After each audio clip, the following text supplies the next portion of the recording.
And then on the flip side, any big challenges of living here in Singapore?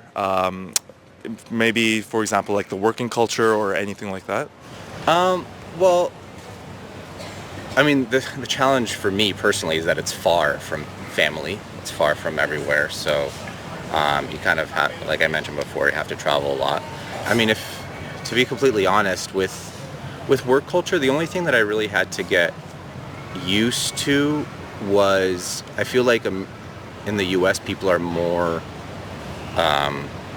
like maybe blunt or how do I say, like straight to the point. Like here, sometimes you have to frame questions in a way where like the person that you're confronting saves face or doesn't get embarrassed. I think that's something that something culturally, like how you challenge someone, if there's a disagreement or if you see things differently, might require a different strategy than how you would in the U.S. at least culturally. Yeah. And so the last question that we'd like to ask you for our global audience is, for anyone who's considering working in Singapore, do you have any advice or any kind of tips that you would share with them? First piece of advice, try to come at higher level than the lowest level. Because climbing the ladder here could be much lengthier experience than it could be elsewhere, at least in some countries. So come at a slightly higher level.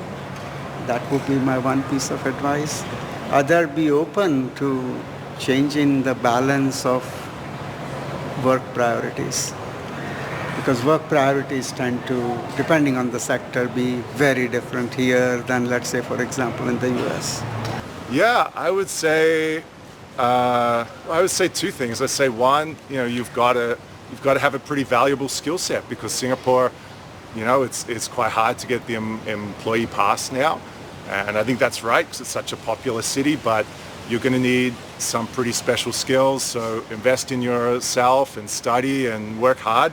And maybe secondly, persevere. Maybe your first job application is not successful, but if you really want to go to Singapore, then, keep trying.